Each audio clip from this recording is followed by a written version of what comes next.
Now on Radio 4, the Gothic Imagination, beginning with the first of a two-part dramatisation of a story which has as much power and resonance today as it did when first published in 1818. Jamie Parker and Shaun Dooley star in part one of Mary Shelley's iconic modern myth, Frankenstein.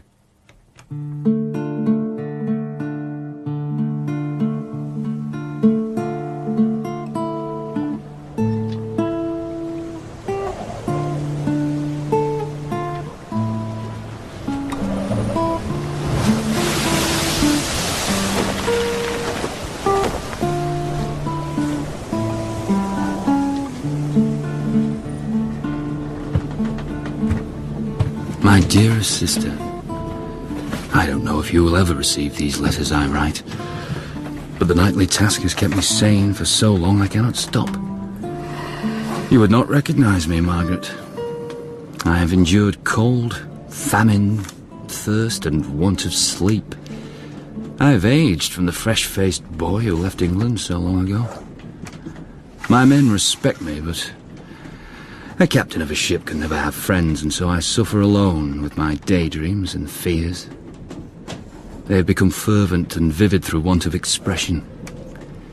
My destination is the seat of frost and desolation, I know, and yet it presents itself to my imagination as a region of beauty and delight.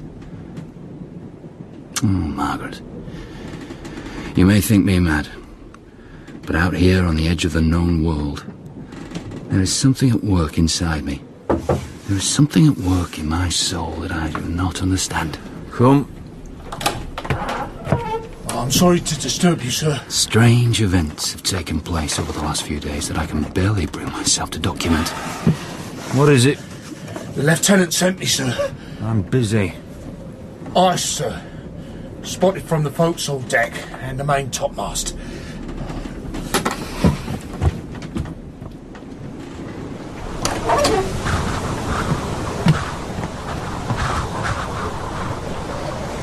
Over here, Captain!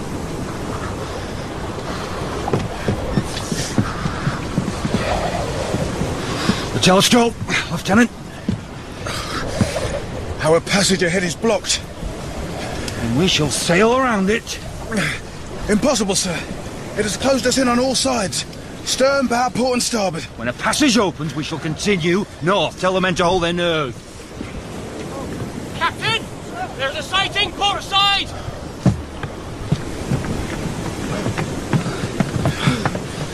Look, sir.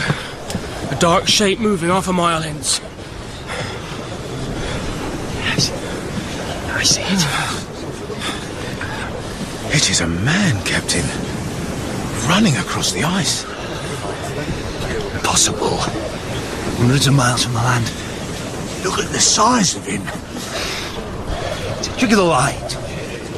We are deceived. It is an apparition. They were uneasy and crossed themselves. The strange figure disappeared into the white cold world to the north and left us alone in the wasteland once again. We must keep a check on the men's superstitions and not refer to this incident again, Lieutenant. I could not agree more, sir.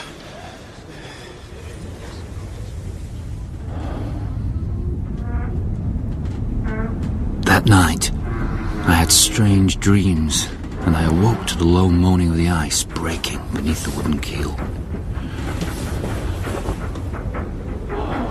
Thank you, God.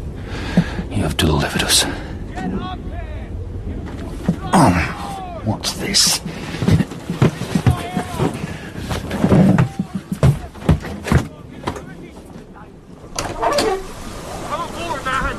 What's happening here?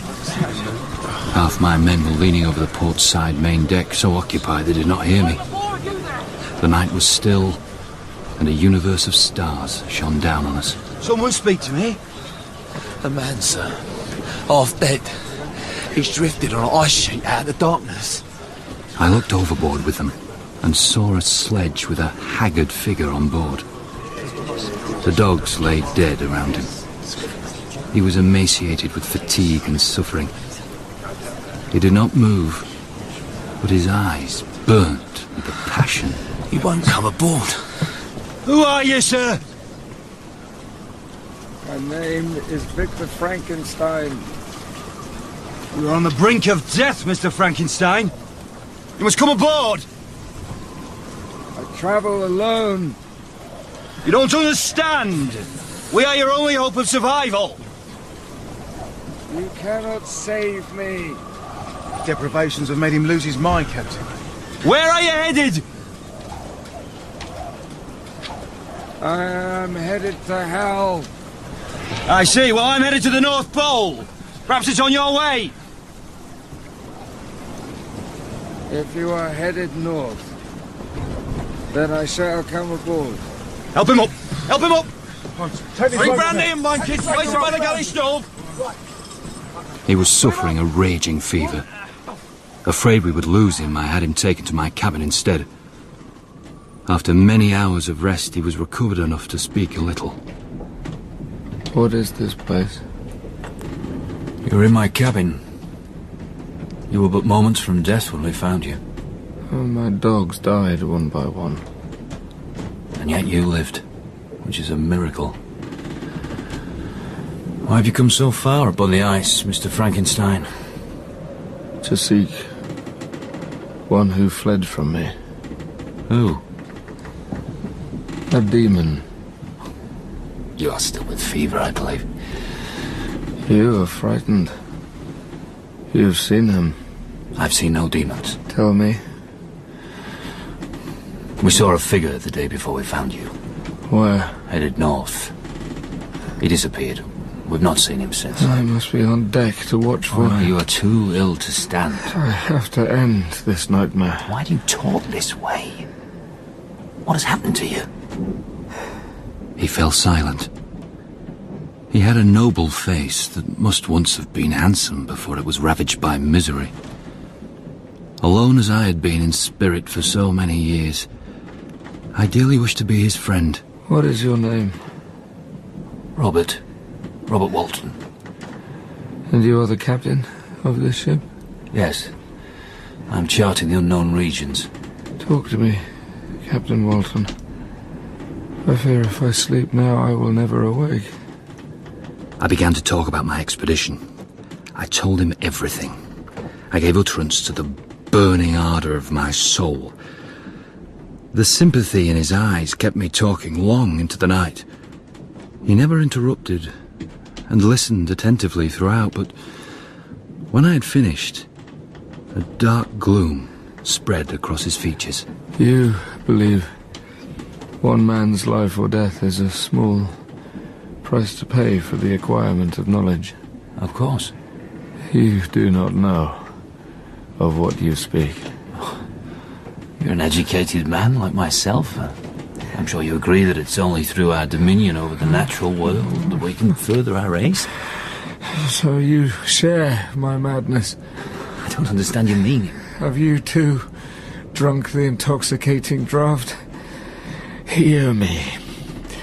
Let me reveal my tale, and you will dash the cup from your lips. Please, Mr. Frankenstein, you must not excite yourself. Your health is fragile. My health is of no importance.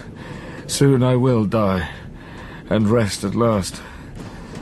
I have suffered great and unparalleled misfortunes, and I cannot bear to think of you continuing in your foolishness.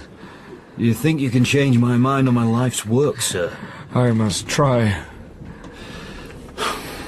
Then tell me what it is you have to say. Mine is a story that is strange and harrowing. I have suffered a storm so frightful. It has wrecked my very soul. Listen, Robert. Listen, or be damned as I am. There was a time, many years ago, when I was happy. I was raised in Geneva with my adopted sister, Elizabeth. She was my pride and my delight, my more than sister. Victor? Since till death, she was to be mine only. Henry has come to see us. And Henry Clerval, my tender-hearted best friend. Shall we go for a walk by the lake?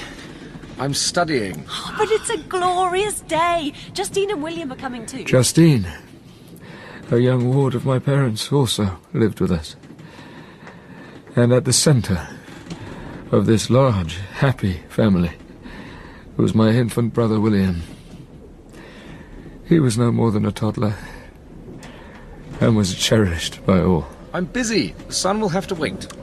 Natural philosophy was my passion.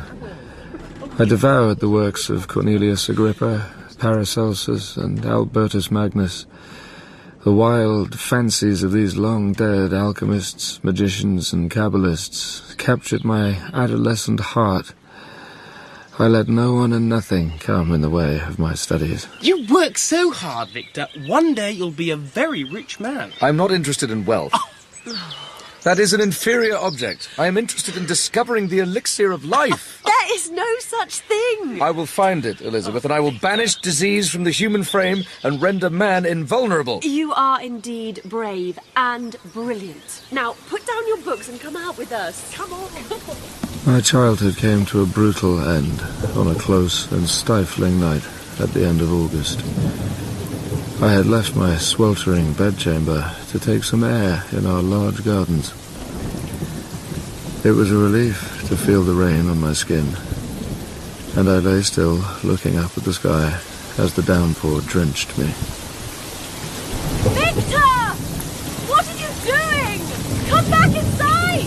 The heavens are alive, Elizabeth! I've never seen a storm like it! The heavens are furious! It is dangerous to be here! Then lie down next to me! No! So you do not conduct a lightning strike. You should not be standing in the open. Then I will lie down because it is safer. The air is jumping with pure electricity. I can feel it on my skin. The little hairs on your arm are standing on end. And so are yours. If we touch fingertips, What will happen? let us discover. No. God will strike us down for our impertinence.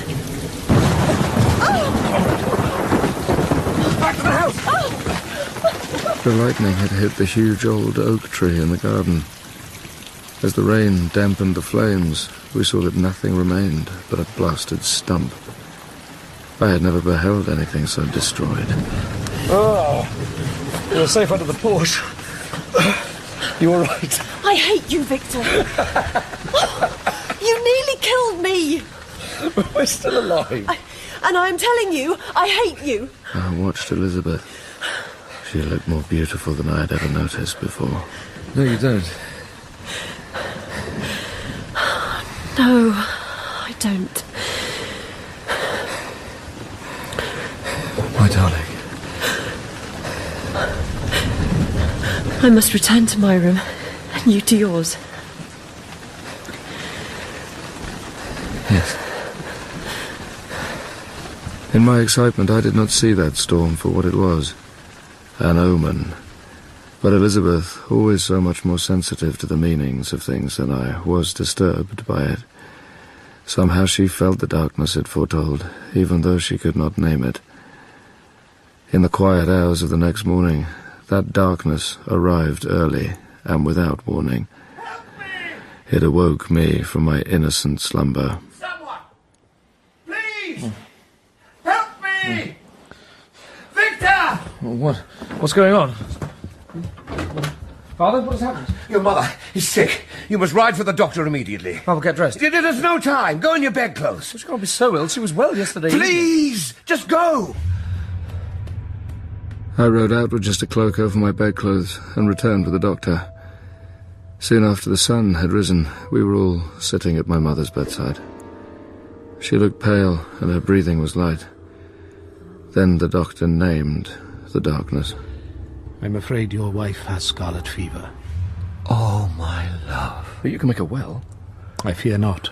Her temperature is very high. You must fight this. Shh, Victor, calm down. I'm sorry, but there is little I can do. I will not permit you to let my mother die. Only the Almighty can save her now. It is beyond the power of any man. No. There must be something you can do.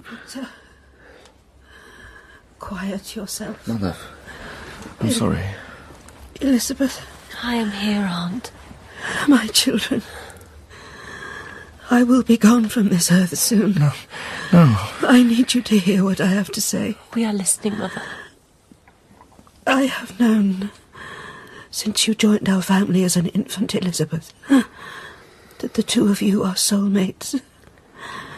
Join hands. There. I wish the two of you to be married. Yes, Aunt.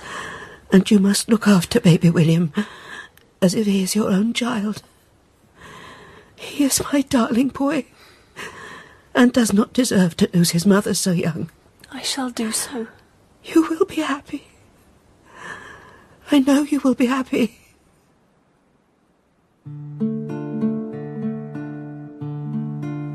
She died calmly that night. I was thrown into the irreparable evil that is grief. I was of no use to my father or to Elizabeth. They valiantly attempted to hide their own feelings in order to care for a devastated William, who spent his waking hours searching for his mother. I spent many days out of the house, walking with Henry Clerval to escape from the pain. The days turned to months, and still my mood did not lift. Victor! Victor! Slow down! And rest a while. I've not stopped walking since daybreak. I'm not tired. But I am tired, and my feet hurt. Then we will stop. Oh, thank you. I'm thoughtless. Forgive me. You're not thoughtless. You're unhappy.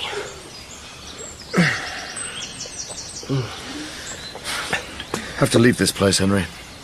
I know. If I'm to make anything of my life, I must go to university. It is what you've always wanted. How can I go? Can't leave Elizabeth now. What use are you to her at present? You will come back to her a better man. A man with a career in the sciences. A man in a position to marry. You could come with me. Maybe if I had a friend with me, it could help. You know my father. He's so narrow-minded, he thinks education is for the idle. Persuade him otherwise. My fate is decided. I am to be chained for the rest of my life to the miserable details of commerce. But you have so many talents. I was not blessed with your liberal and supportive upbringing, Victor. I have been blessed. You're right. You're a lucky man. You have Elizabeth. You have a father who adores you. You have the opportunity to follow your passions. You must not waste it. Promise me you won't, Victor. We spent the rest of the day sitting on a steep slope overlooking the beautiful lake. It was a scene I had gazed upon many times in my childhood, but that day I drank in the sight. I knew I would need the memory of it to comfort me in the days to come. Good luck, my boy. You'll be a success, I'm sure of it. I'll do my best, Father. Send word as soon as you've secured lodgings. I promise. Now, don't look so worried. You'll be an exceptional student. Ingolstadt will not have seen your like before. Write to me, won't you? Of course. There will be many pretty girls in the city. I shall have eyes only for my textbooks. You should be going, my boy. Goodbye, sir. Goodbye, Elizabeth. Goodbye, Victor.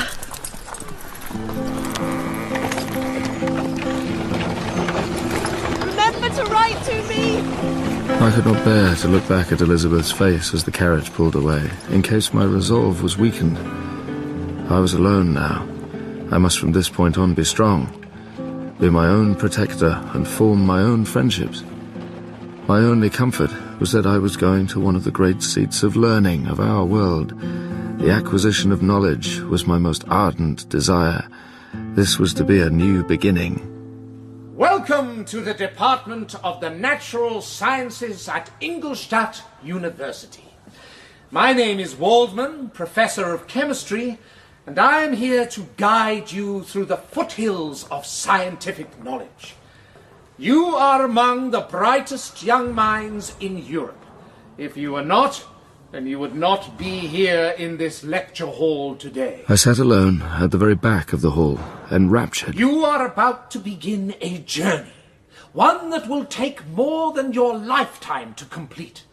Others who have undertaken this journey have discovered how the blood circulates and the composition of the air that we breathe. Chord after chord was sounded. They have acquired almost limitless power. And my mind was filled with new purpose. They have commanded the thunder, mimicked the earthquake, and even mocked the invisible world with its own shadows. Gentlemen, I give you the modern sciences.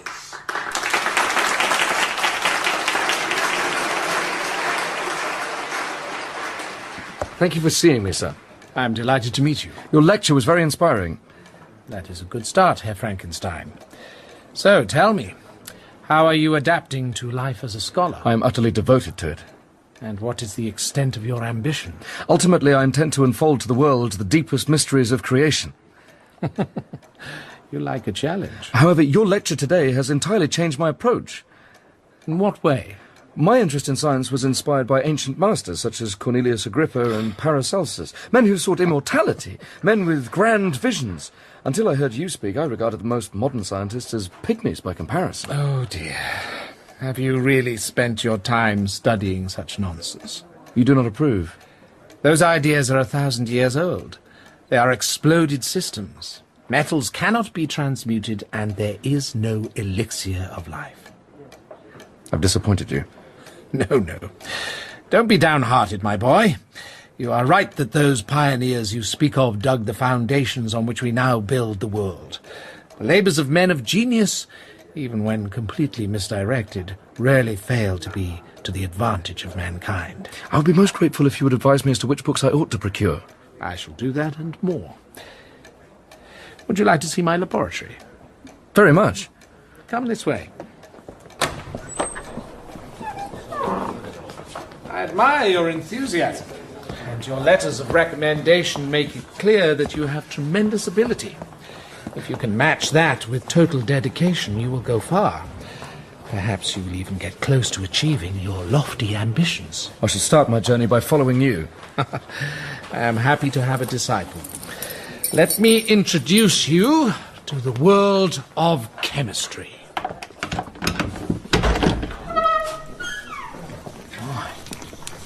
I've never seen a sight like this in my life. Brass scales, glass retorts, jars, cylinders, tubes and flasks lined the shelves. Iron presses and mechanical instruments covered the long wooden counter. A furnace burned nearby. You will learn the equipment very quickly. What is this? It is an instrument for measuring the solubility or concentration of absorbing constituents of gases or liquids. It's wonderful. Professor Waldman, I would like my own laboratory. I have a large workshop space in the attic above my rooms. I will gladly help you establish one. I will start immediately. From that day on, natural philosophy, and chemistry in particular, became my sole occupation. In Waldman I found a true friend who smoothed the path of knowledge for me. I became so ardent that the stars often disappeared in the light of the morning whilst I was yet engaged. 2 years passed in this manner. I gave my heart and soul to the pursuit of new discoveries. I am ashamed to say that I paid not one visit to my loved ones back in Geneva.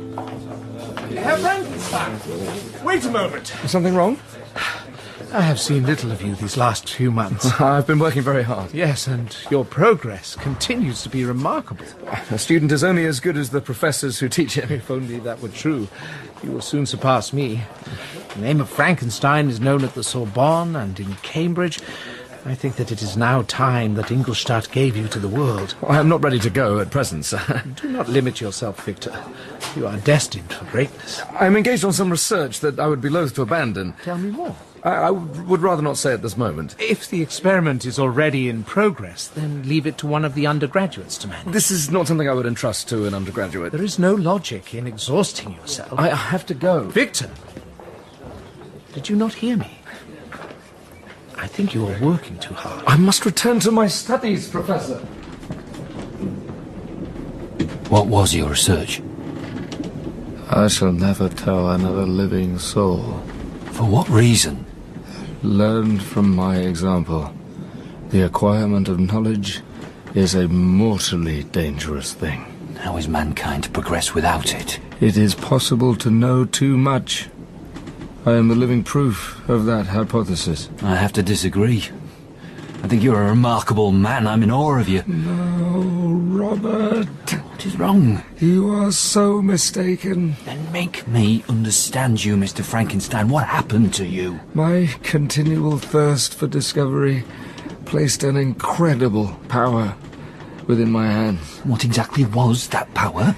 You wish me to say it? Yes.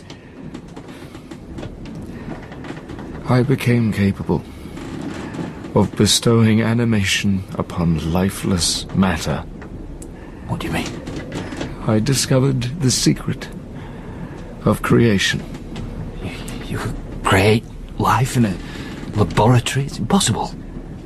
I speak the truth. How did you do it?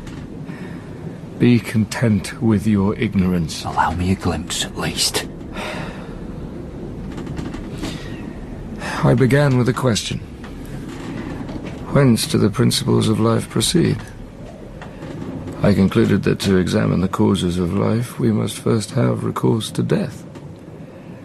So I began observing and recording the natural decay and corruption of the human body post-mortem. I watched time and again the fine form of man degraded and wasted. I saw how the worm inherited the wonders of the eye and brain. It was from the midst of the darkness of the grave that the light broke in upon me, the light of creation. I will give you no more detail. I refuse to lead you on to destruction and misery. And what did you do with this knowledge? What would you have done in my position? Publish the findings. Make a name for myself. Change the world. I took the contrary view. I guarded the secret jealously as mine and mine alone. I tortured rats and dogs as I removed and reattached their tissues. I brought frogs and snakes back from the dead.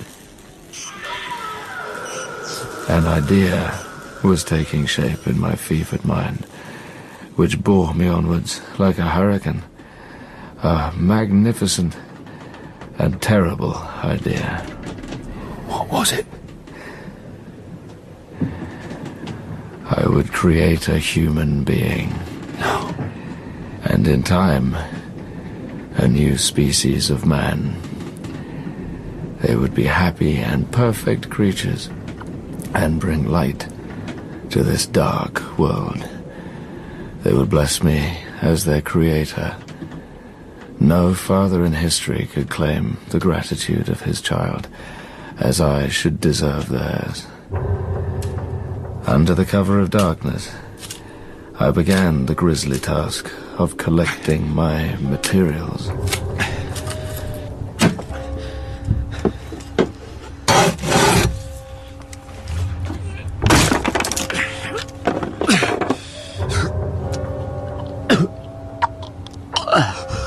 Stench. Sternum. Scapula. Clavicle.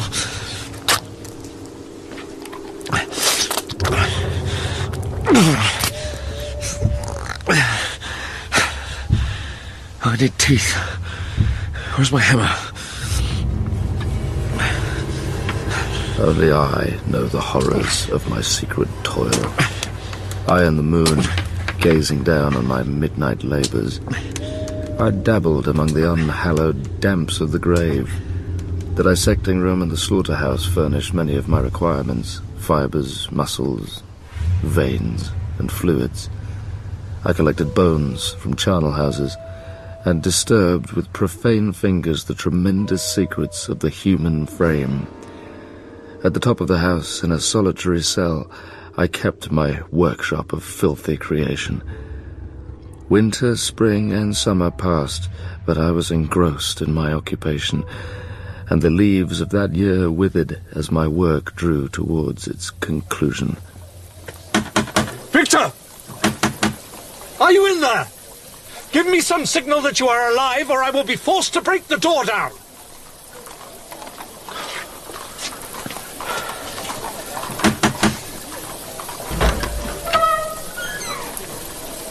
Good God, man. What has happened to you? I am alive, Professor. Good day to you. Don't close the door on me. Are you ill? I am working. Your eyes are starting from their sockets. The result of a long night of observation. Many nights, I would suggest. No one has seen you, Victor, for months. You recommended total dedication to me. Behold your creation. Whatever you are working on, you must step back. It is leading you to the precipice. We shall see. Victor! No closer. No one may enter here. This labor is killing you. Good day, Professor. Victor! Victor!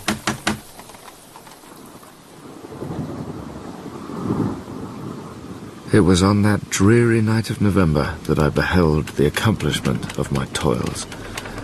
I collected the instruments of life around me, that I might infuse a spark of being into that lifeless thing that lay at my feet.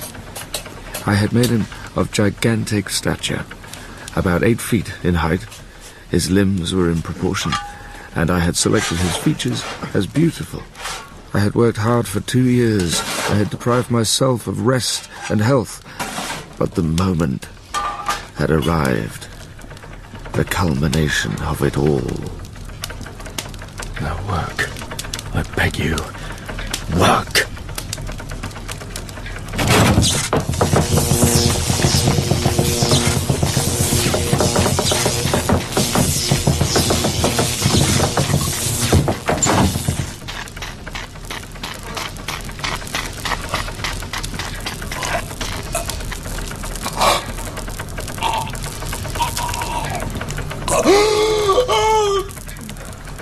Child, you are alive! The dull yellow eye of the creature opened. Oh God, how the beauty of the dream vanished at that moment. A convulsive motion agitated its limbs. Horror and disgust filled my heart. Beautiful? What madness! His yellow skin scarcely covered the work of muscles and arteries beneath. His watery eyes seemed almost the same colour as the dun white sockets in which they were set. His shriveled complexion, his straight, black lips. God help me, what have I done?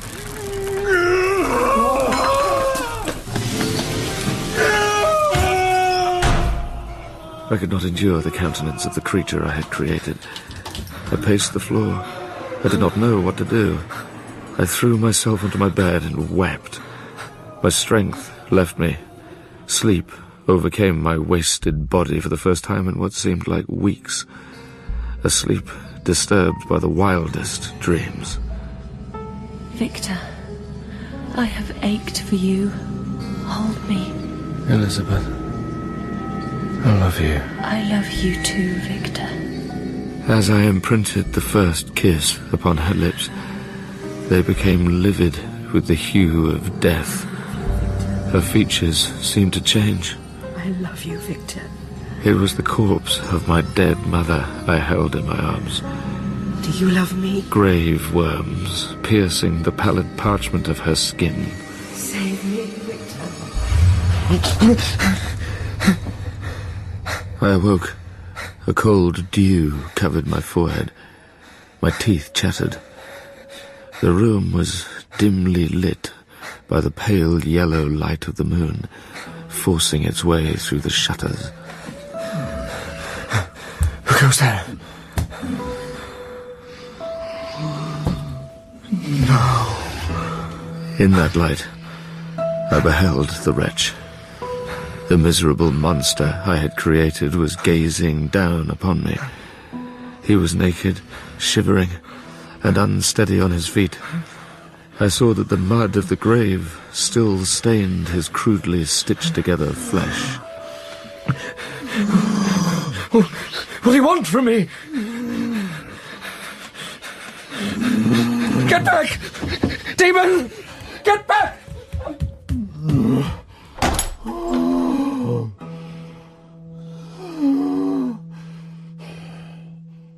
I fled into the streets of the city. I kept running without pause, fearing every turn would present the hideous brute to my view. My heart palpitated with sickness. At length the morning dawned, dismal and wet. The rain drenched me, yet still I felt impelled to hurry on. I arrived at an inn. It was familiar from years before, but I could not place it. Then I remembered. It was the inn where the carriage from Geneva had dropped me when I had first come to university. Ingolstadt! A light here for Ingolstadt! Thank you. Victor? Is that you? Henry. No. It is impossible. Have you forgotten me so quickly? How fortunate you're here just as I arrived. But what is the matter? You look terrible. You told me this is not a dream.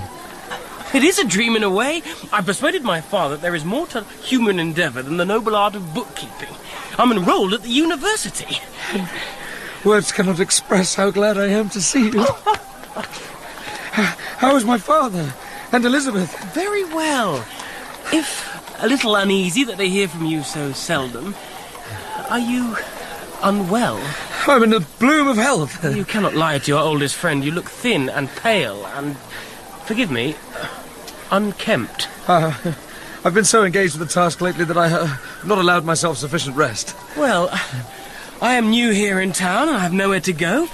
Perhaps I could stay with you for a while until I get myself established. You seem hesitant. Of course not. You're welcome. Shall we go then? Yes, we should go. Is everything all right, Victor? Absolutely. Follow me. We set off towards my apartments. All the time I reflected that the creature might still be there. I dreaded the thought that Henry should have to behold it. Just a moment. There's something I have to do first. Have you got a woman in there, Victor? Please, just wait here. This won't take long. I have a delicate experiment in progress. That's what they call it in Ingolstadt, is it? A moment, Henry, please. I stepped in. I moved from room to room, checking the shadows. Where are you, devil? I looked in cupboards and beneath furniture and piles of dirty linen.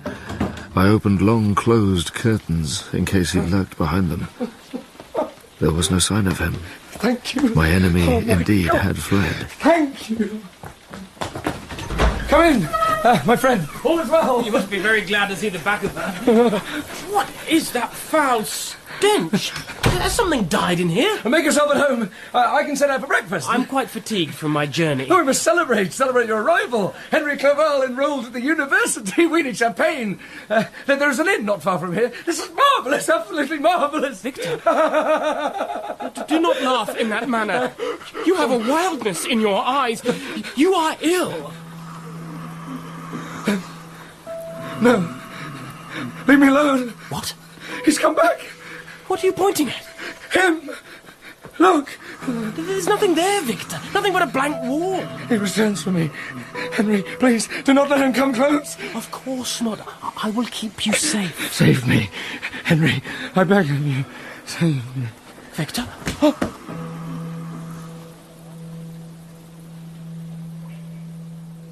I was confined for several months. The form of the monster on whom I had bestowed existence was forever before my eyes, and I raved incessantly. During all this time, Henry was my only nurse. His unremitting attentions restored my life. By slow degrees, and with frequent alarming relapses, I began to recover. How are you feeling today, my friend? I'm much improved, I think. I'm sorry to have been such a burden. I've enjoyed every moment. You make my life interesting, Victor. I'm glad I have some use. I have news that will gladden you even more. A letter from Elizabeth.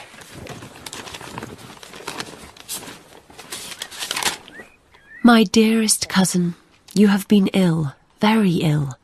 But Henry tells us that every day your health improves. Get well soon and return to us as quickly as may be. You will find a happy, cheerful home and friends who love you. Your father's health is vigorous, and he asks after you every day. Justine has developed into a beautiful young woman. I cannot help but think that finding a husband for her will be an easy task.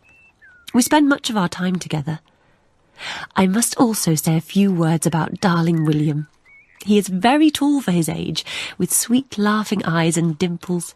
You would hardly recognise him, he has grown so much. Write to me, Victor. I think of you every day. I am waiting for you to return. I will never stop waiting. Write to me, please. One word will be a blessing. Henry, will you help me down the stairs? Are you sure that's a good idea? I need to be in the sunshine. I am going to get better. Of course you are. I want to go home. As the time approached for my departure to Switzerland, Clerval and I set out on a walking tour around the environs of Ingolstadt as a way of passing the final few days before my journey began. You still walk too fast for me, Victor. Despite your recent ill health. I wish to fill my lungs with as much of this salubrious air as possible. Oh, you do that. I was going to take my boots off for a while and soak my blisters.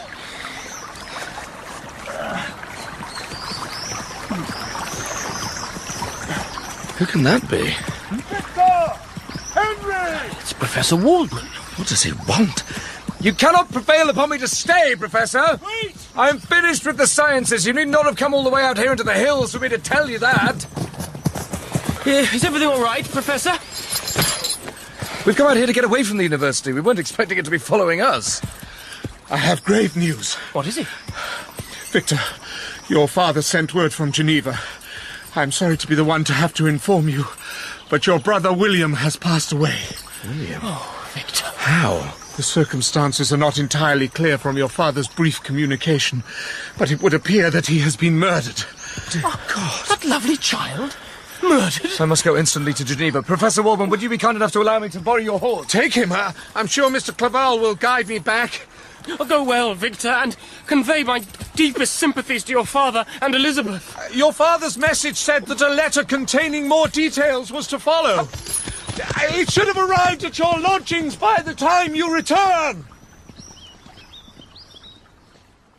I arrived back in Ingolstadt and packed my cases. The letter was waiting for me on my table as I did so, but it was not until I had boarded the carriage and left for Geneva that I mustered the courage to open it. Last Thursday, we went to walk in Plan Palais.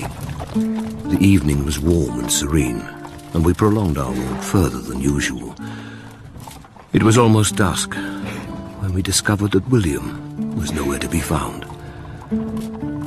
He had gone a little ahead to hide and simply vanished. We waited for him to return, but he did not do so. We searched for hours. I could not rest while my sweet boy was out on the slopes, exposed to the cold and the dew. It was about 5 in the morning when we discovered him.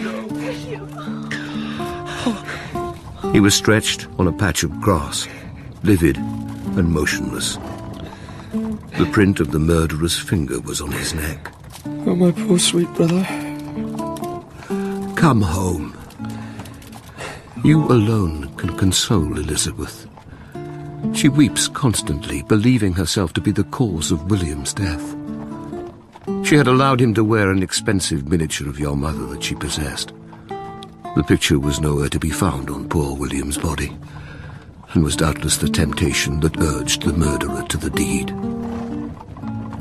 Come home, my son, and enter our house of mourning.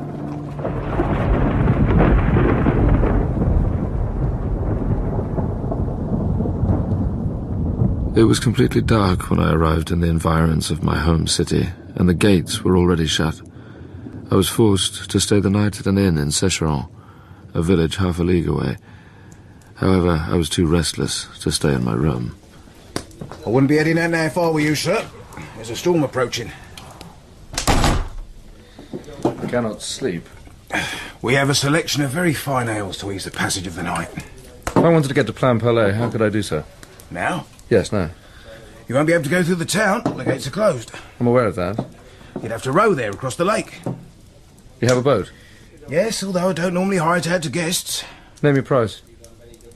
What's so urgent in Plan Palais? I wish to see the spot where my brother was murdered. You're William Frankenstein's brother? Yes. Come with me. There won't be a charge.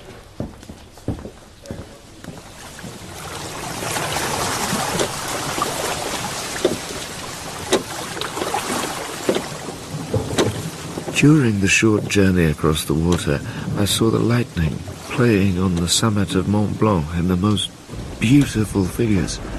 The storm approached rapidly, and by the time I was ashore again, I felt the violence of the rain increase with every minute. The thunder echoed from Célèves, the Jura, and the Alps of Savoie. Vivid flashes dazzled my eyes, illuminating the lake, making it appear like a vast sheet of fire. The tempest, beautiful and terrifying, elevated my spirits, and I cried out into the chasm of the night. Dear mountains! How you do welcome your wanderer! William, my angel, this show is for you. This is your funeral. This is your dirge.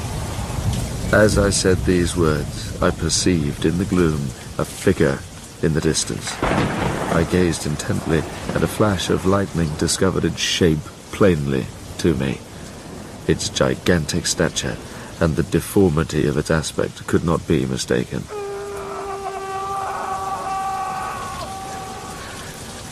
God forgive me. The figure appeared again in another flash, this time hanging from the near perpendicular rocks on the ascent to Mont Célèves. What was the wretch doing there? As soon as the question crossed my imagination, I understood. Nothing in human shape could have destroyed that fair, innocent child. The filthy demon to whom I had given life was the murderer. I collapsed against a tree in horror. No one can conceive the anguish I suffered during the rest of that night. As the day dawned, I directed my steps towards home. Father. My dearest Victor. Oh, how I wish you had come 3 months ago. You would have found us all joyous. Poor William. Do not upset yourself. Oh, my tears are nothing more than a brief shower. For Elizabeth, they come in torrents. She will persist with these tormenting self-accusations. Your presence will, I hope, revive her. She is not to blame. One hopes she will accept that, now that the murderer has been discovered. How can that be? Who could attempt to pursue him into the mountains? What do you mean? I saw him. He was free last night. You don't understand, Victor. Justine stands accused. Justine? No one believes it, surely. The evidence is strong, and it will be tested immediately. The magistrate plans to try her today. What evidence? The miniature was discovered upon her person. When questioned, her story made no sense. I fear there is little room for doubt. Oh, Victor, at last! She ran to my arms. Time had altered her since I last beheld her. It had endowed her with a loveliness surpassing the beauty of her childhood years. We must find some means to help poor Justine. She is innocent, and that shall be proved. All rise! I suffered living torture during the whole of that mockery of justice. Justine appeared calm as the case against her was presented. Only when she looked to where we were seated did a tear seem to dim her eye for a moment. It emerged that she had been absent from our home during the night of the murder. A market woman met her near the scene around the time William must have died, and spoke of her seeming confused and agitated. It was confirmed that the miniature discovered on her person was indeed the one that William had worn around his neck. Where were you on the night William Frankenstein was slain? With the family's permission, I spent the evening with an aunt in Shen. On the way home, I met a man who told me that William was missing, so I immediately set out into the hills to look for him. And you searched all night? I returned to the town at nightfall, but found the gates locked. I spent the night in a barn. I did not sleep for worrying about him. This barn was near the location where the body was discovered. I was not aware of that at the time. I met the market woman nearby. I was dizzy through lack of sleep, and I'm sure I did not make much sense. How did you come to be in possession of the miniature? I have no power to explain that. Your Honour, might I be permitted to speak? Silence! Your request is granted. I wish to say what I know of the character of the accused. I have known her, lived in the same house as her for a period of years. In all that time, she has been the most benevolent of human creatures. I believe totally in her innocence. The bauble on which the prosecution case largely rests is a trifle. I would willingly have given it to her if she truly desired it. This is a measure of how much I esteem and value her. Elizabeth's simple and powerful appeal got short shrift from the public gallery. They now added a charge of deepest ingratitude to Justine's litany of sin. Justine Moritz, you are found guilty of the murder of William Frankenstein. You are condemned to die by the sword. No, please, no! This cannot happen! Justine was decapitated on the scaffold as a murderess. Elizabeth claimed the body and arranged for a decent burial. I watched her tend Justine's grave, and that of poor William, with a deep and voiceless grief. The first hapless victims of my unhallowed arts. I could not rest. Sleep fled from my eyes, and I wandered like an evil spirit. All was blasted, and solitude became my only consolation. Sit down, Victor. I have called you to my study because this brooding cannot endure. I feel a weight upon me, Father. It is our duty as survivors not to burden the dead further through a showing of immoderate grief. I do not believe the dead have an opinion. If you have no regard for burdening the dead, then think about the burden on the living. In your present state, you're not a man fit for society, let alone one to lead this family out of the wilderness. If only it were so simple. Where do you go at night? What? You don't sleep? Your bed is hardly ever disturbed. I look for you around the house and you are nowhere to be seen. I'm on the lake. The lake? I take a boat out and drift. I cannot bear the society of men. On the lake I sometimes find peace.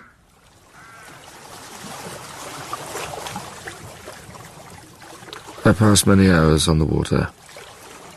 Sometimes, after rowing to the middle, I left the boat to pursue its own course and gave way to my own miserable reflections. Once I plunged overboard, that the waters might close over me and my calamities forever. Then I thought of Elizabeth, heroic and suffering, of how tenderly I loved her, and of her existence bound up together with mine. I used to look upon accounts of injustice as imaginary evils that had no connection to my life. Now misery has come home, and men appear to me as monsters, thirsting after each other's blood. We must try to have hope. Justine was innocent. I know it. I feel it. And you feel it too, and that confirms me. I know she was innocent. William and Justine were assassinated, and the murderer escapes. He walks about the world free. What hope is there? He will be caught. He will suffer for what he has done. I will torture him with my own hands. Believe this, my love. His torment will be everlasting. Calm yourself, Victor. Banish these dark passions. He's with me, Elizabeth. At every waking moment, the demon lurks in my heart. I have made you melancholy. No, it's not you. It would gladden my heart to see you restored, Victor. I think it would make it easier for me to climb out of the pit of despair if I had your path to follow. I've been thinking. I shall go into the mountains for a while. The exercise will do me good, and the scenery always lifts my spirits. Would you like a companion? I must go alone. But when I return, I shall be better. You will not have to climb out of the pit, Elizabeth. I will lift you out.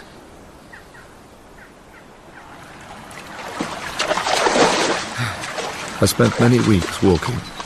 I was determined to change my gloomy outlook. I plunged into the ravine of Arve. Immense mountains and precipices overhung me on every side. The sound of the river raging on the rocks and the dashing of the waterfalls spoke of a power mighty as omnipotence, and I ceased to fear. I ascended higher. Ruined castles hung on the cliffs of piney mountains. I climbed to the summit of Montanvert and then descended on to the ever-moving glacier, the sight of which, awful and majestic as it was, gave wings to my soul. My heart, which was sorrowful before, now swelled with something like rapture. And then I saw it. Dear Lord, my end has come. Hell opened up to me at that moment. From across the ice, I saw the enormous figure of a man advancing towards me at superhuman speed.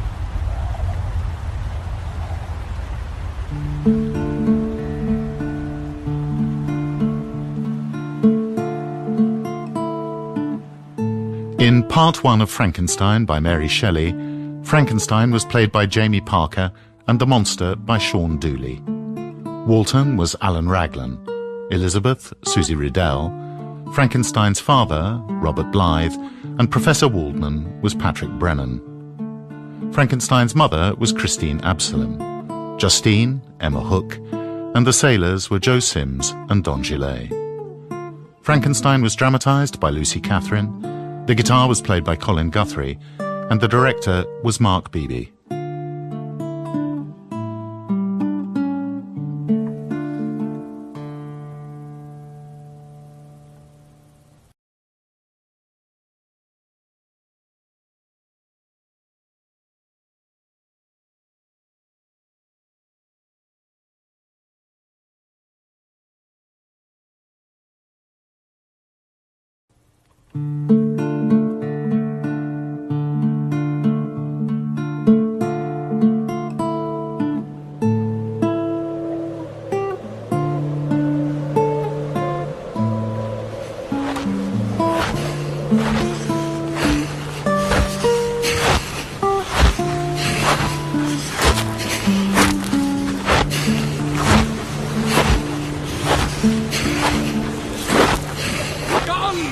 All men hate the wretched.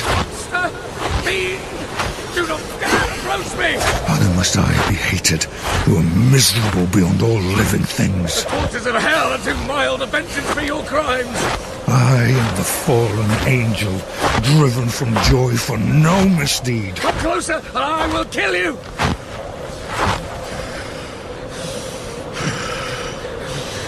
What do you want with me? What are you staring at? Do you understand? What are you? Do you not know me?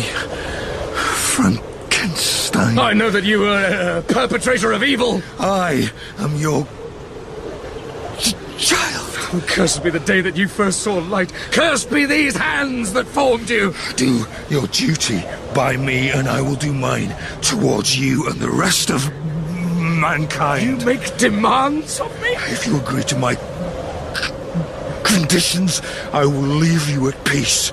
Refuse, and I will glut the maw of death with the blood of your remaining friends. You happily admit your crimes. You will rot in hell for what you have done. And you will be there with me, rotting alongside me. We are bound together with ties that cannot be dissolved. You think I don't know that I am on my way to eternal damnation? God help me, but I will strike you down before I... Be calm! Remember, you made me more powerful than yourself.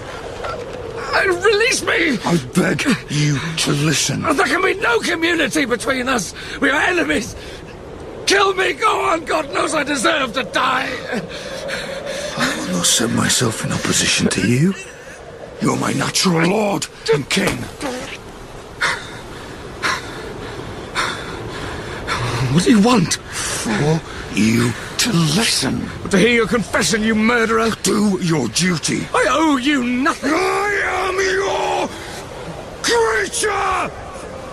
You owe me your understanding and your affection!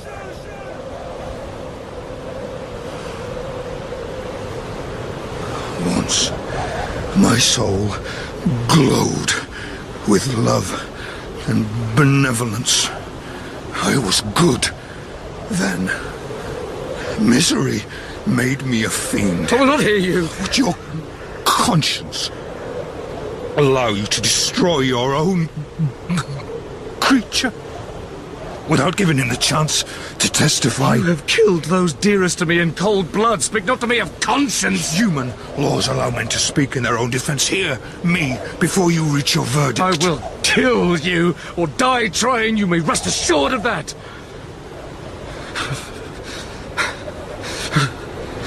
You are shivering. Don't come any closer. The wind is bitter. Come with me. Where? This place is too cold for your fine sensations. There is a hut further up the mountain. I will light a fire. And you will listen to me. Follow me, Frankenstein. And if I don't? You have no choice. My dear Margaret, as the Arctic winds battle our ship, Mr. Frankenstein lies in bed, still too weak to leave my cabin, and continues his narrative. I have resolved to record his tale as near as possible in his own words. Frightful must be the storm which embraced this gallant vessel on its course and so completely wrecked it. The horror had found me on the glacier. He bounded away across the ice. He knew I would follow him. Why did he not run? My blood surged and I trembled with rage and fear, but I had to hear his testimony. Are you more comfortable now? It is a good fire. I learned from watching wandering beggars in the forest. When I first saw flames, I was so amazed I thrust my hand into the live embers. A lesson learned? Hard lessons are rarely forgotten. Here. What is this? I think you remember. Open the book. I would rather not. You must recognize your own journal. Is that not your hand? Are they not your words? Where did you get this? When I fled from my place of origin, I was cold. I pulled on the first clothes I found, and this was in the coat pocket. Can you read? Yes, I can read. Your journal recounts the 4 months preceding my creation. You describe minutely every step you took in progress of your work. Then you know everything. It is sickening. Let us put it on the fire and forget it. I will thank you to return it to me. It is my Genesis. And bury it somewhere far from my sight. I will keep it close, for we may need its wisdom one day. What do you mean? On you it rests. What does? Whether I quit the neighbourhood of man forever, or become their scourge. Swallow up thousands in the whirlwind of my rage. What bearing could I possibly have on that? Make me happy, and I shall again be virtuous. Make you happy? I can hardly bear to look at you. What do you remember of the night of my creation? It is a moment in time that haunts my every waking hour. The events are indistinct to me. There is pain and noise and confusion. The smell of burning flesh. The agony of that first breath of icy air filling my lungs. My child, you are alive! God help me, what have I done? You were meant to be beautiful. I recall opening my eyes and the light pouring in. Did I know I was alive? I cannot be sure. This wasn't how it was meant to be. I found that I could move. At some point I stood up. I walked. I was asleep and dreaming of Elizabeth. It was then that I had a vision. I saw my Creator gazing up at me with wide eyes. What do you want from me? I stretched out my hand to him for communion. Get back! Demon! Get back! You recoiled from me and fled the room. I was terrified, in turmoil, I was ill. And I was alone and frightened. I tried to follow you, but I was unsteady. The smallest obstacle threw me into confusion. I staggered on into the forest at the edge of the town, where I wept the bitterest tears until sleep came. Over time I became the master of my senses. I learnt to find shelter and to stay dry. I learnt which roots were good to eat and which would make me sicken. I dwelt in this way for many moons. I did not know what else to do. Then one day I reached the edge of the forest and I saw open country. You should have stayed in the forest with the wild animals. You were not meant for civilization. You consider your kind to be civilized? Man was created by God in his own image. What a piece of work. The sound of a bell drew me from the forest and into a village. There was a building there from which came shrieks of excitement, laughter and joy.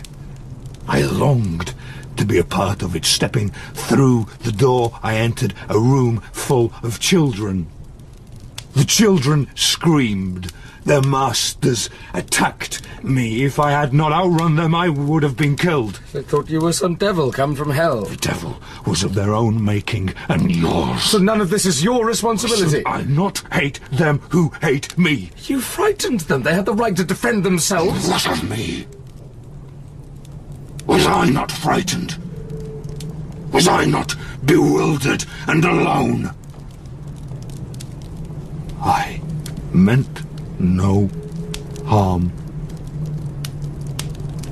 I approached with gentleness and an open heart, and I was beaten for my trouble. In fear of my life, I hid myself in a little shack that leaned up against the side of an old cottage, deep in the forest. It was cold in there, and I had to lay on bare earth, but it was dry, and I was well concealed. Agatha! What is it, Felix? I watched and listened from my hiding place. A young man and a young woman spoke to each other. What's the matter? There's been a They great were commotion in the village. beautiful. People are saying there's a monster on the loose. Apparently it broke into the schoolhouse and tried to attack the girls. What kind of monster? They say it was 12 feet tall, with great teeth like a bear's, and claws, and eyes the colour of sulphur. Nonsense. They've sent a hunting party into the woods after it. They mean to kill it, they say. I don't believe in monsters. There are far worse terrors to be endured. Such as? Did you sell the goats? I did. The price was poor. I only got half of what we were hoping for. And supper tonight will be vegetable broth as usual. I will get the fire going. I'll chop some more wood. Rest, Felix. You must be tired. I won't leave us without a fire for the night. Father suffers enough already. The young man marched off into the trees with his axe over his shoulder. She was the fairest creature I had ever seen. The small room I beheld was clean, but very bare of furniture. In one corner, near a small fire, sat an old man, leaning his head on his hands. Did Felix return from market? Yes, Father. Did we make any money? We did well. He's a fine salesman. I told you things would improve. Yes, Father. I feel inclined to play. Would you appreciate a tune? Yes, of course. Well, pass me my guitar.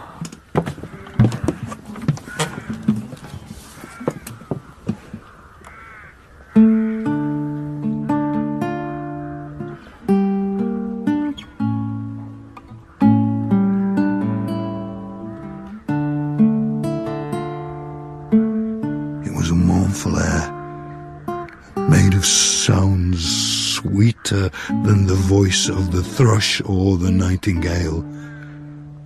The goodly creature knelt at his feet, and tears began to issue from her eyes. Oh, what's the matter, child? It's nothing, Father. Why are you crying? Come here. Oh, there. He held her hands and smiled with such kindness and affection that I felt sensations of a peculiar and powerful nature.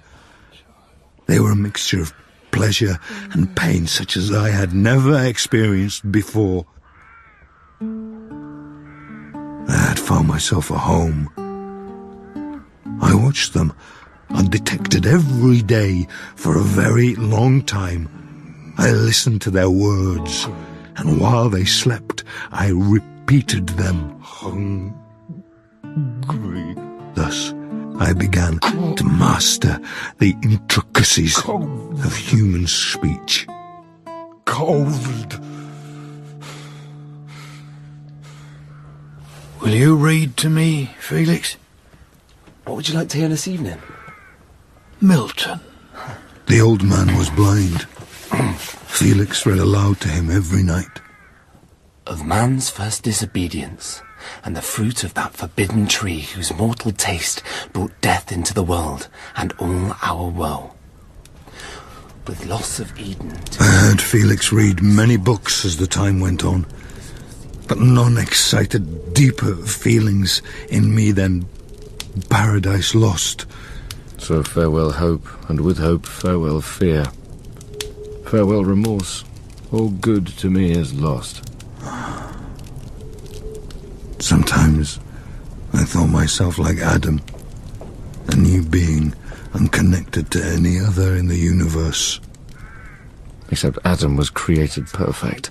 This great argument, I may assert eternal providence and justify the ways of God to men. Thank you, Felix. When I saw the simple bliss of family life, the bitter gall of envy rose within me. Who would be there for me?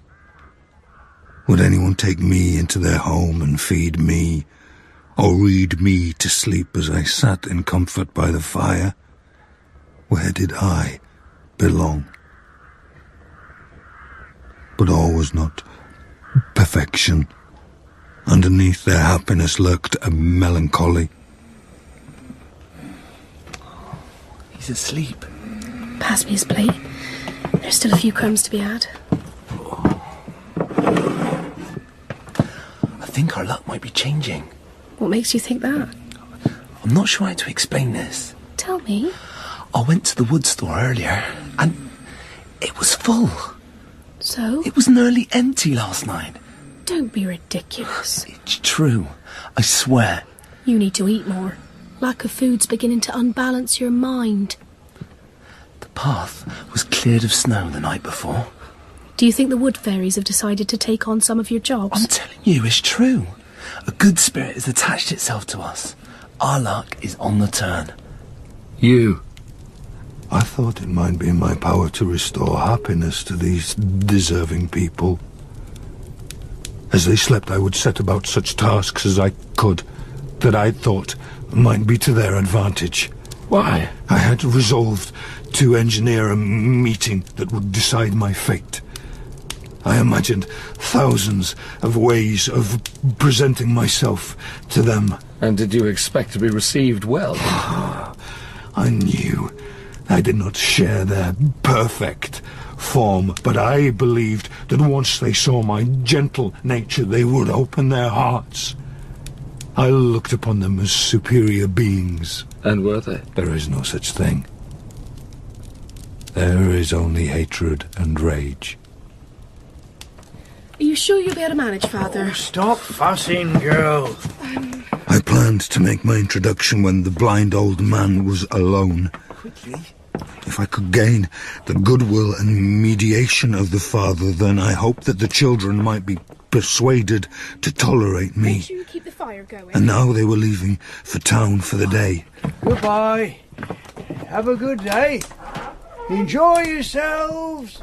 My heart beat quick. This was the hour and moment of trial which would decide my hopes or realize my fears. I crawled out of my hiding place and approached the door of the cottage. Who's there?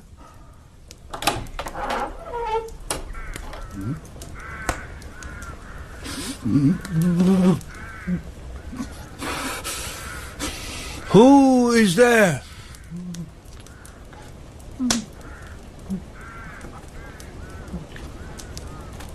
Pardon this intrusion. I am a traveller in want of a little rest.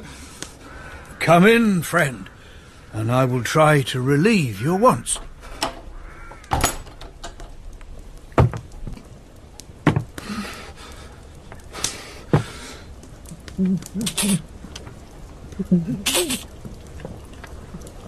Do not trouble yourself, kind host. It is warmth and rest only that I need. Sit, my friend, by the fire.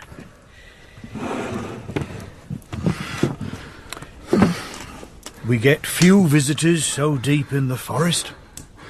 What brings you here? I am on my way to claim the protection of some friends. Where do these friends reside?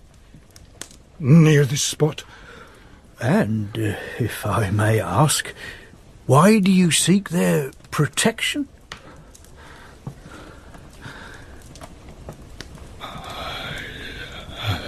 I am an unfortunate and deserted creature. To be friendless is indeed to be unfortunate. The amiable people to whom I go have never seen me and know little of me. I am full of fears. Oh, do not despair. The hearts of men are full of brotherly love and charity. They are kind. They are the most excellent creatures in the world. But they are prejudiced against me. For what reason? They see only a detestable monster. I am blind, and cannot judge your countenance, but something in your words persuades me that you are sincere. Thank you. I feel for your misfortunes. From your lips first have I heard the voice of kindness directed towards me. May I know the names of those friends?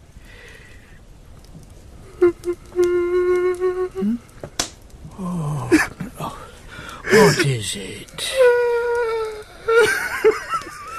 Come now.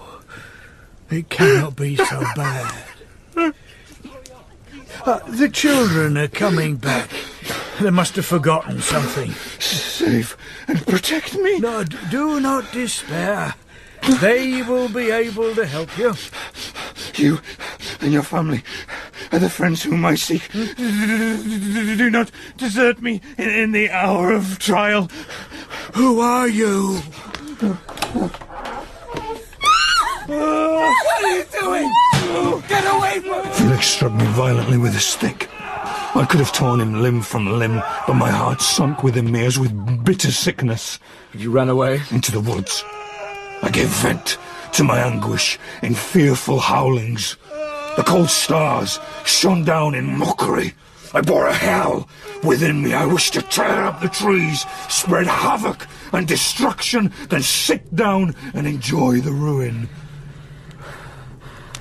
And you never returned to the cottage? Sometime later I did. It was as abandoned as I was. They had fled and broken the only link that held me to the world. At that moment, I declared an everlasting war against your species, and more than all against him that had formed me. How did you know where to find me? I burnt the cottage to the ground. But before I did, I took some of the books left there. I taught myself to read. I knew that the secrets of my origins lay in the journal, and that once I could decode its hidden meaning, I could begin the search for my creator. So you learned that my name was Frankenstein and that I hailed from Geneva? It took time. But as soon as I knew, I bent my steps towards that town. And the nearer I approached, the more deeply did I feel the spirit of revenge kindled in my heart. William. Poor little William. He was only a child. I did not intend him to die. Tell me.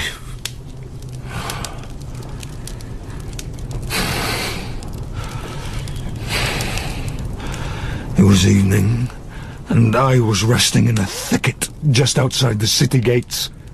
I had endured great hardship, travelled only at night. I was cold, hungry, exhausted. Sleep was about to bring me temporary respite when I was disturbed by the sound of a child approaching. He had run away from his guardians. He was playing hide and seek. It was his favourite game. As I gazed on him, an idea seized me. This little creature had lived too short a time to have learnt a horror of deformity. Here was a creature unsullied by prejudice. If I could seize him and educate him to be my companion, I should not be so desolate in this peopled earth. You had no right. He was as easy to catch as a baby bird that had fallen from the nest. He was not yours to take. He wouldn't be quiet. I tried to calm him, but he called me names. Unkind names. He was just a child. Then he told me that his papa was Herr Frankenstein, and that I would be punished if I did not let him go. Did he suffer? It was quick. I grasped his throat, and in a moment he lay dead. He was entirely innocent. I thought nothing of him. I thought only how the boy's death would carry despair to you, and I exulted in my ability to create desolation. You are truly evil. Then I saw the portrait that he wore around his neck. A most beautiful woman, dark eyes forged by deep lashes, lovely lips. I was transported for a moment by her delightful aspect, and I took the portrait with me. I took shelter in a barn, and what should I find there but a woman sleeping on some straw, a woman blooming in the loveliness of youth. I bent over her and whispered into her ear, "Awake, fairest. Your lover is near. He would give his life but to obtain one look of affection from you. My beloved, awake."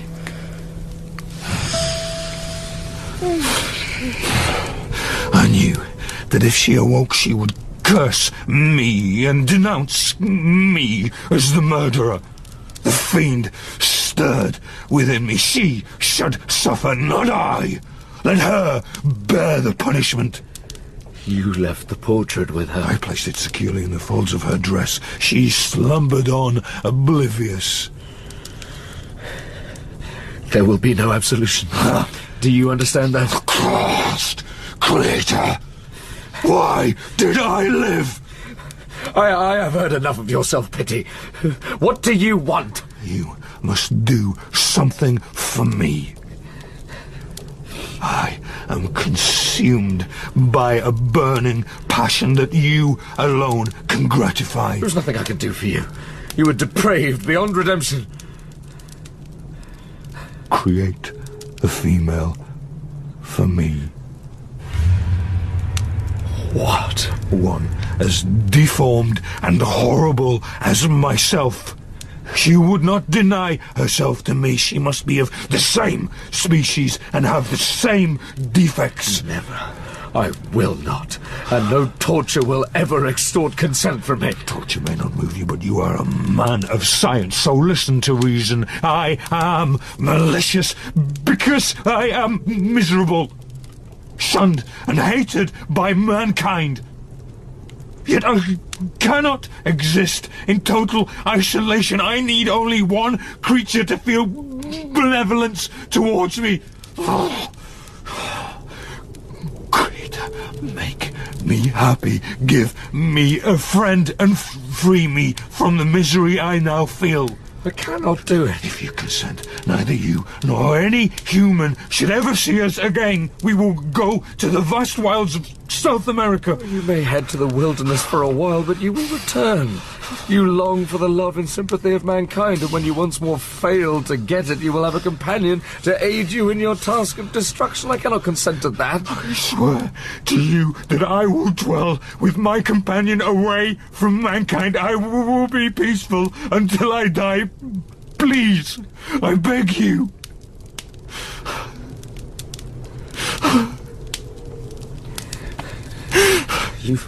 You swear to be harmless. The love of another is all I want. And you will quit Europe forever. I swear by the sun and by the blue sky of heaven and by the fire of love that burns my heart, that if you grant my prayer, you need never behold me again. I will consent to your demand. Thank you, Creator. I do so not to appease you, but because I owe it to my fellow men to do everything in my power to prevent you wreaking further damage upon our species. I will deliver into your hands a female who will accompany you into exile. Depart your home and commence your labours. I presume you will need this. The cursed journal. Containing your workings. It may take me some time. There are adjustments required in order to make a female. I will need to make consultation. I shall be watching your progress. I will follow you and wait. This will be a more complex task. Do your duty. And fear not. When you are ready, I shall appear.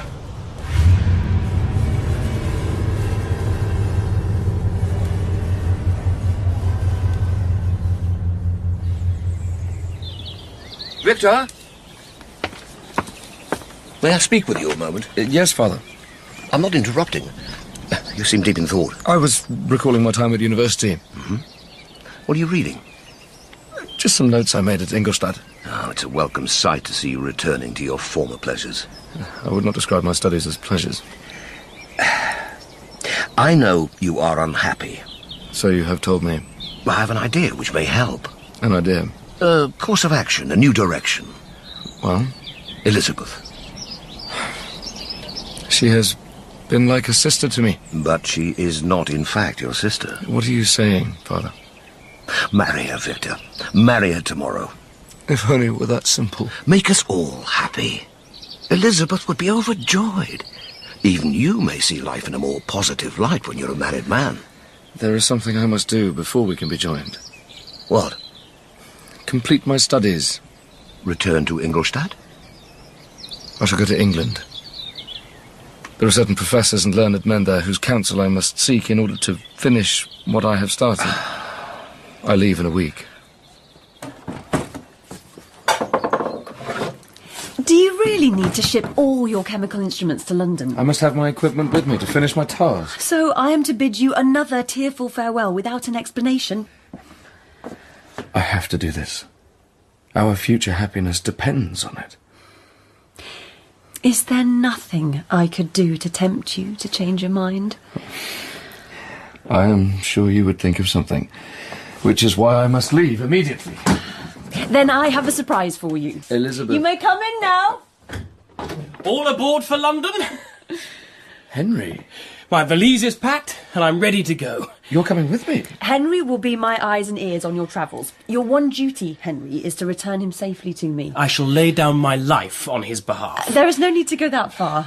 Just keep him smiling and constantly remind him that he has a good woman waiting in Geneva. I will do so, if that is agreeable to you, Victor. Is it? Of course.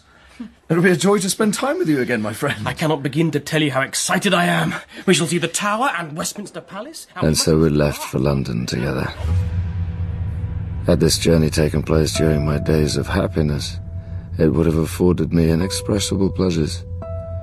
But a blight still hung over my life. I feared the vengeance of the disappointed fiend if I failed to start my work soon. I felt him near, watching. London is the greatest city in the world. Now, the architecture, the culture, the history, the pubs. I'm glad you have enjoyed its delights. I think I was born to be a tourist, Victor. You, however, are a terrible traveller. Nothing interests you. I apologise. You're in the depths again tonight. Drinking isn't helping. What would help? I don't know. I'm restless. I think I shall book an onward passage to Scotland. We've been here barely a week. I want to leave as soon as I've arranged for the transportation of my chemical equipment. What on earth are you taking that for? That is none of your business, Henry. Elizabeth charged me with seeing you safely home. I have no need of a nursemaid. I take my duties seriously. I shall accompany you north. You will do no such thing. She will never forgive me if I did not. Please, I need some time alone. Then I will arrange for a separate carriage. I will follow you if necessary. All right. Come with me to Scotland. We can spend a few days in Edinburgh. And then I wish to make a journey on my own to some of the Northern Isles. I will not be long out of your sight.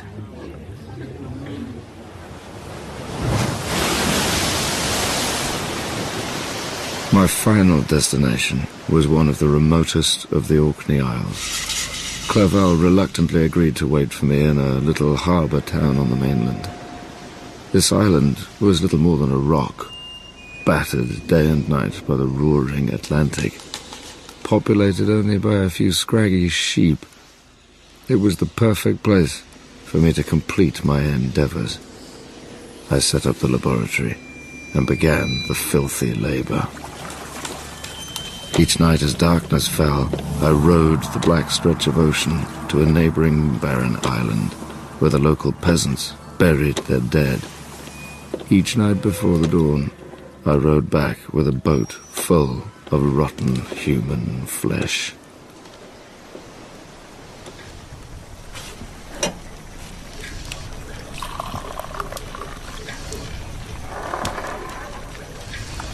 Who is there?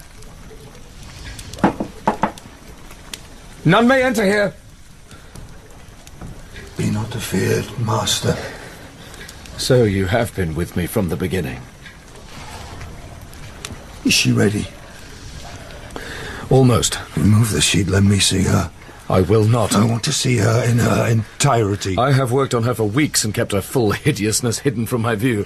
I cannot bear to see what I have made. Oh, shallow and cruel you are.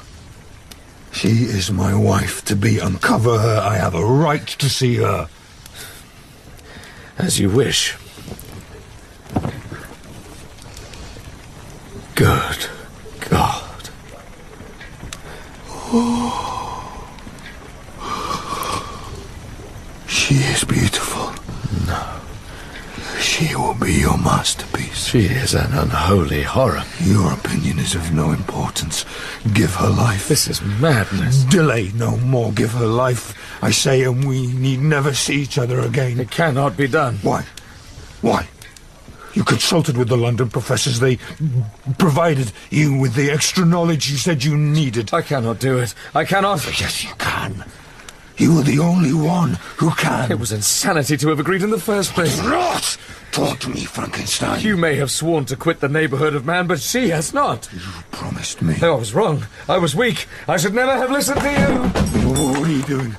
Shall I in cool blood set upon the earth another demon whose delight is in death and wretchedness? She is so close to completion, you must finish her. Begone! And you break my promise! Never will I create another like yourself, equal in deformity and wickedness. I will not do it! Stop! Put down the axe! I beg you! Please stop! No! No! No! The irresolution is past! No!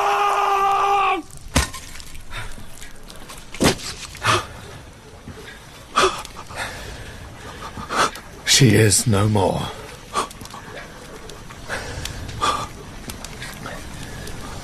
Shall each man find a wife for his bosom? Each creature have his mate, and I be alone? Are you to be happy while I grovel in the intensity of my wretchedness? Such is your choice. William and Justine had none. You, my tyrant and tormentor, shall curse the sun that gazes on your misery. I am no coward to bend beneath your words. It is done. It is over. You shall repent of the injuries you have inflicted. Beware. I am fearless and therefore powerful. You are my creator, but from henceforth I am your master! If I wished, I could take your life in my hands now and extinguish it with a pinch of my fingers. It would be no more effort than putting out a candle. Then do so. I do not care anymore. No. You must burn for much longer before I take that pleasure. And burn you will. Before I go, know this, Victor Frankenstein.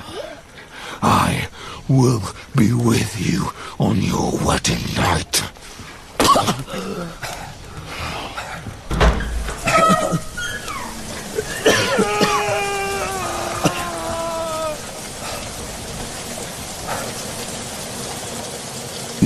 remains of the half-finished creature I had destroyed lay strewn around the room. I collected them and placed them in a basket with a great quantity of stones. During the night, as I rowed back to the mainland, I cast my foul cargo into the deep. I watched it sink into the blackness and felt refreshed. It cleansed my soul of a heavy burden. I rode on with renewed vigour. It was time for me to go home.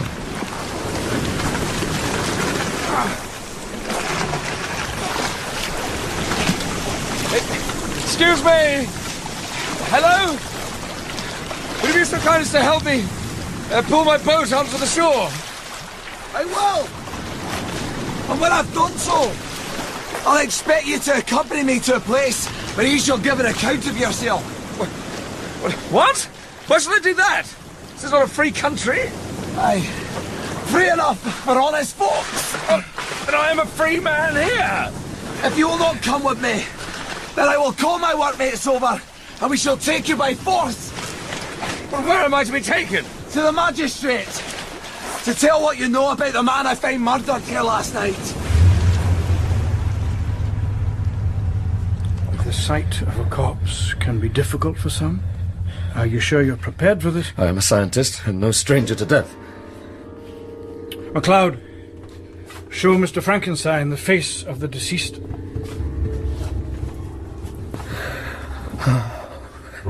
Henry. The victim is known to you? Henry Clerval, my friend, my benefactor. Have I deprived you too of life? Listen, that's as good as a confession. I have destroyed you. I have destroyed you. Victor Frankenstein, I am placing you under arrest for the murder of Mr. Henry Clerval. Is there anything you wish to say? Help me. Help me to destroy the fiend who has done this. He will come for you, for me, for every one of us. We are all going to die. If you won't help me, we are all going to die.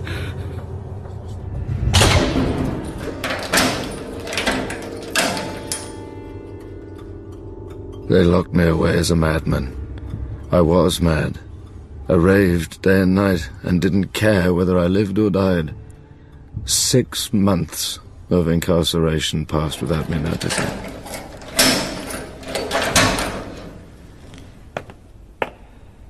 Oh, dear God. Who is it? My son. Oh, at least you're alive. Father. Are you real? You've had a high fever. Most men would have died, but you are composed of some strong material. It might have been better if I had died. Oh, poor Clerval. I did not kill him, Father. I know that. Everyone knows that. But I stand accused. You've been cleared. Witnesses have been uncovered who have corroborated your story. Your freedom is now a formality. I've come to bring you home.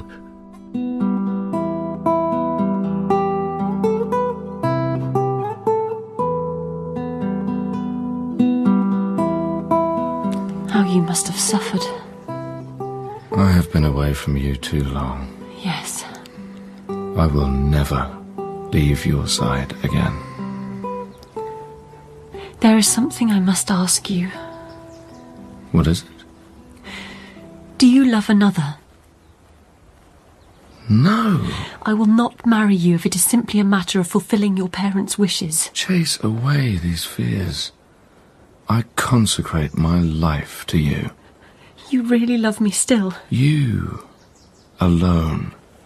Then let us be married, Victor. Yes. Yes, let us do it immediately.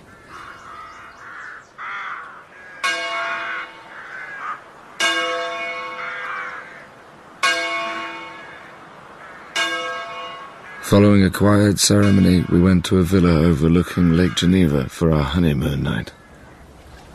It has been a wonderful day, Victor. It has. The happiest of my life. Shall we retire? You go up. I will join you shortly. What is it that agitates you? Just this night, and all will be safe. What do you mean? What is it you fear? Go up to bed, my love. Tell me, please. We must have no secrets. My dearest, I do have one secret. It is a dreadful one, and when it is revealed to you, it will chill your blood. And tomorrow I will tell you everything. For tonight, let me be. I shall watch over us, and if God is willing, my vigilance will keep us safe till morning. Are we to spend our wedding night apart? Trust me, Elizabeth, this is a necessary evil. I bid you good night, then. She left me. She was unhappy, but I planned to explain all in the morning. She would understand then. I inspected every corner of the house that might afford a retreat to my adversary. I prowled the perimeters of the gardens. I listened for every sound, but I discovered no trace of him. I was beginning to think that some fortunate chance had intervened to prevent the execution of his menaces. Great God, why did I not die then? Do not be afraid. Get away from me. I have been watching you undress. I have never seen a creature more perfect. Leave me alone. Let me feel the warmth of your skin. No. Let me hold your body. No! She's mine. Let her go! The more she struggles, the tighter I will hold her. Help me, Victor! No! Her neck is broken. She is gone. He threw her on the ground like a discarded doll.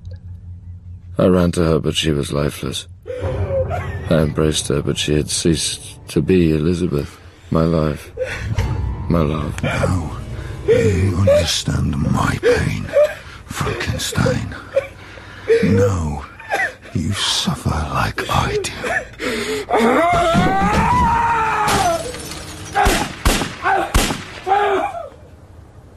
I fired at him several times, but he eluded me. By the time I got to the window, he was running towards the lake with the swiftness of lightning. He plunged into the dark waters and disappeared. I will hunt you down, do you hear me? I will hunt you down! I will never rest! I will torture and kill you!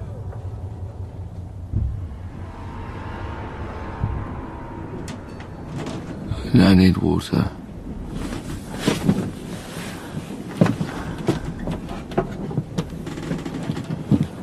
Here. Drink it. You're burning up. I've followed the demon ever since. And now I am here, in this Arctic wasteland, and near death. And still he lives. How long have you been pursuing him? Many months. He has brought me north to make me suffer. Sometimes when I lagged behind, he left writings for me on the bark of trees or cut in stone. Why? To guide me and to taunt me. He left me food in the wilderness in order to keep me alive. For what purpose? He knows that if I am alive, I am in pain. As the land turned to ice, I procured a sledge and dogs to stay on his trail. But I have failed in my task. No. No, you're an inspiration to me. Do not emulate my mistakes, Captain. What do you mean? No discovery of man is worth such death and destruction. There's trouble on deck. I'm sorry, I must leave you. Go. Go to your men. Listen to them. I am weary and need to sleep. What is going on here? The men are threatening to mutiny. The ice has closed in. They don't want to die out here, sir. No one is going to die out here. They want you to promise that if the ice dissipates and a free passage opens up, you will not be rash enough to continue north. I see they want me to retreat. To give up on my life's ambition. Yes, Captain. What shall I tell them? I looked at their faces, frightened, frostbitten, and miserable. How could I, in justice, refuse this demand? Tell them the expedition is over. As soon as the ice breaks, we're going home.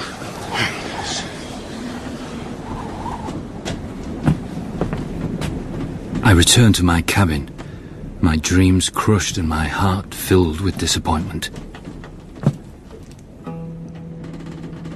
I looked to the bed where Frankenstein lay and knew instantly that he was dead. His face had softened, and a smile played on his lips. Goodbye, my friend. He was at peace at last. I will never forget you.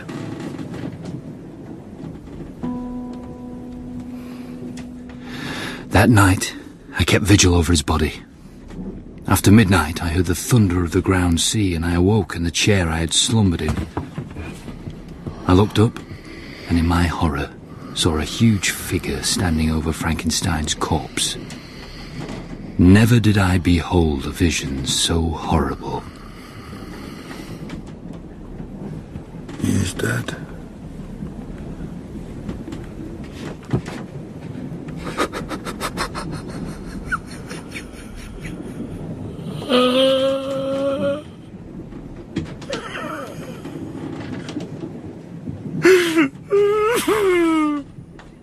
Why do you cry?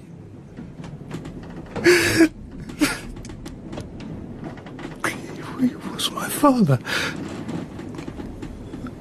I loved him. You whine only because your victim has been withdrawn from your power. You're wrong. Once I hoped to be loved. My being overflowed with feelings of affection and virtue, but crime degraded me beneath the meanest animal. No guilt and no misery can be found comparable to mine. I am the fallen angel who became a malignant devil. Yet even the enemy of God and man had friends in his desolation. I am completely alone. He kissed the face of his dead creator, and then collecting himself, he turned his watery eyes to me. Soon I shall die, and what I now feel be no longer felt. Soon these burning miseries will be extinct. I shall ascend my funeral pyre triumphantly. I shall exult in the agony of the torturing flames.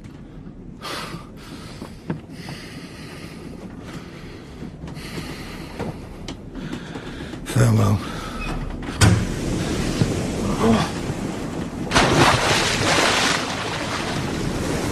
He sprung from the cabin window. He was soon borne away by the waves and lost in the darkness and distance.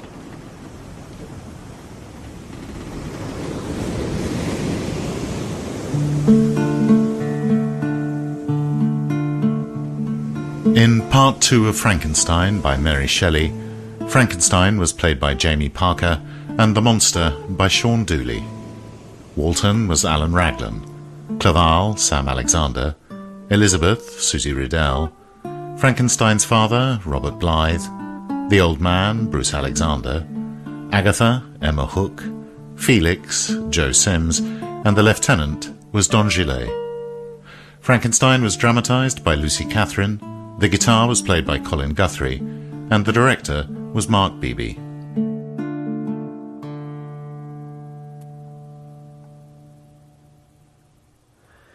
And the Gothic Imagination will continue next week with the first part of a new production of Bram Stoker's Dracula at the same time, 3 o'clock. After the news, James Doherty will talk to David Armand about his prize-winning novel Skellig, loved by children and adults alike.